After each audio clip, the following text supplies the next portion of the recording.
Right එන සුබදත කැමෝටම තොට මේ වීඩියෝ කරන්නාවත් දෙස් පිසිහය අප සුසස්වල විභාගට මුණ දෙන නංගිල මල්ල වෙන හරි එතෝට දැන් ඔයා දන්න පෞද්ගල අයදුම්කරුවට මේ වෙද්දි පාසලා රාද එතොට සොරි මේ පාසලා අයදුම්කරුවට මේ වෙද්දි පාසලා රාද පෞද්ගලික අයදුම්කරුවන්ට රෙජිස්ටර් පෝස්ට් එකෙන් තමන්ගේ ඇප්ලිකේෂන් හම්බෙලා ඇති. එතකොට දැන් ඔයා දන්න මේ ඇප්ලිකේෂන් එක මේ මොනවද කරන්න ඕනේ? සයින් කරගන්න ඕනේ. හරිද?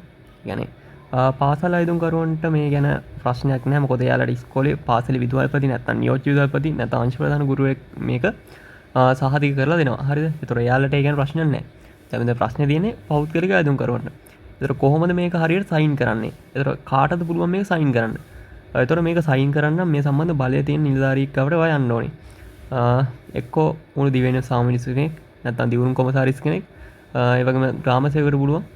ඊට පස්සේ පන්සල් ලොකු හොඳ පුළුවන්.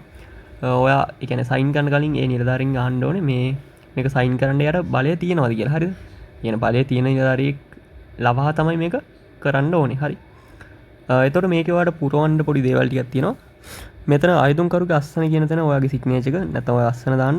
ඊට පස්සේ ඔයා NIC එකෙන් නම් එක්සෑම් එක ලියන්නේ මෙතන දානවා ID නම්බර් එක. මේ ID නම්බර් කියලා තියෙන තැන ID නම්බර් එක දානවා. ඊට පස්සේ ID කාඩ් එක නිකුත් කරන පුද්ගලයන් ලියාපදිංචි කියන දෙපාර්තමේන්තුව මෙතන පුලිදේ.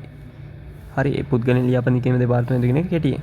දැන් ඔයා පාස්පෝර්ට් එකෙන් වගේ ලියනවා නම් මෙතන පාස්පෝර්ට් එකේ නම්බර් එක දාලා පාස්පෝර්ට් එක නිකුත් කරන ආගමන විගමන. හරි. ආගමන විගමන කියලා දාන්න ඕනේ.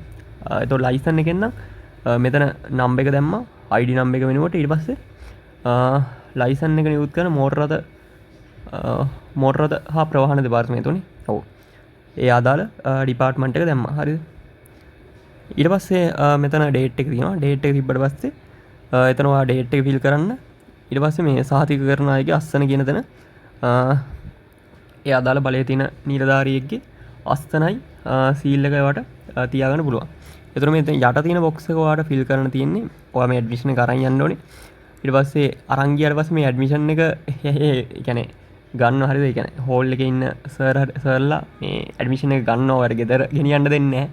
ඇඩ්මිෂන් එක තියාගන්න. ඒතර ඔයා විභාගෙ ලියන හැම දවසකම ඔයාලට මේ බොක්ස් එකේ තියෙන විස්තර ටික කියන්නේ සබ්ජෙක්ට් නම්බර් එක දිනය ඊට පස්සේ මාධ්‍ය මෙන්න මේ ටික ෆිල් කරලා ඔයාගේ සයින් එක දාන්න වෙනවා. හරි. ඒතර හැම දවසකම ඔයා NIC එක නැත්නම් ඔයා පාස්පෝර්ට් එක ඒ අදාළ ඩොකියුමන්ට් එක අරන් යන්න ඕනේ. ඒ වගේම ඇඩ්මිෂන් එක හොඳට මතක තියාගන්න. මේ ගෙදර ගෙනියන්න දෙන්නේ නැහැ. හරි. විභාගෙ ලිව්වට පස්සේ ඔය සමහර කට්ටිය මේ කලබලට අමතක කරනවා. ඇඩ්මිෂන් එක තියාගත්ත කියලා ගානක් නැහැ. ඒතකොට මේ ගෙදර ඇවිල්ලා හොනවා අනේ ඇඩ්මිෂන් එක නැති වෙලානේ කියලා. හරි. ඒතකොට ඇඩ්මිෂන් එක තාම මේ වෙද්දි ඇවිල්ලා නැත්තම් තව ටික දවසක් බලන්න. එහෙම නැත්තම් ඔයාලට පුළුවන් ඔන්ලයින් ඩවුන්ලෝඩ් කරගන්න ඇඩ්මිෂන් එක.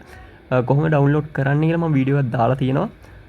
මේ වීඩියෝ එක මුලින් දායිද ඒ වීඩියෝ එක මුලින් දායිද මම දන්නේ නැහැ. හරි.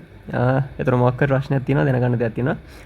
කමෙන්ට් එකක් දාන්න එන කට්ටිය හොඳට එක්සෑම් එක කරගන්න. එනම් ඔක්කොම good luck.